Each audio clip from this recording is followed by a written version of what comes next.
SB19 hindi na nga mapigilan ang kasikatan. Grabe, dahil po ang SB19 ay nakatakda na nga pong lumipad pa Japan dahil po sa kanilang kaliwat kanan na engagement doon. And syempre, hindi nga din sila nagpapaawat sa kanilang kasikatan. Grabe talaga ang popularity nila globally.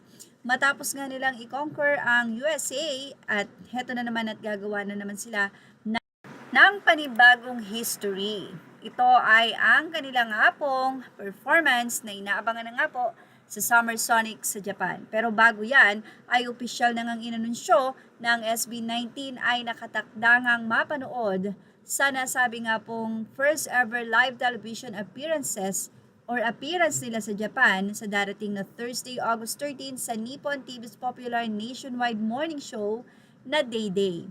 Kaya naman ngayon pa lamang ay super nag-aabang na nga ang mga fans nila Pablo, Stel, Josh, Ken at Justin sa kanilang live appearance sa pinakasikat na TV show nga po daw sa Japan. Ito po ay morning show.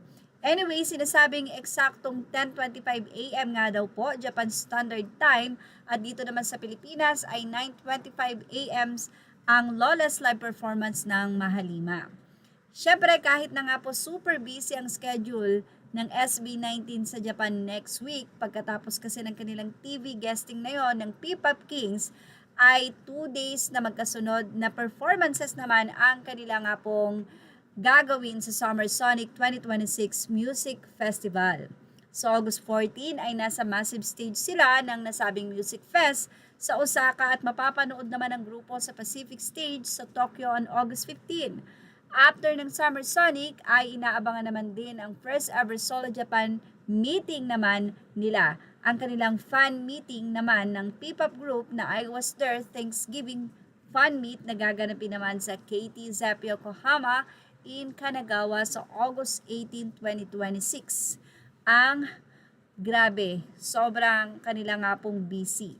Then after that, sunod-sunod pa rin yan dahil may mga September engagement naman po sila and October. So palagi ko iyan po ay magkakasunod-sunod na po talaga hanggang December, hanggang next year. Grabe. Simula po nung last year ng kanila nga pong simula at wakas concert ay natulog na ba ng 24 hours ang SB19? Well, yan po ang ating showbiz top update. Images are all credit to the rightful owners. Thank you for watching. Showbiz now.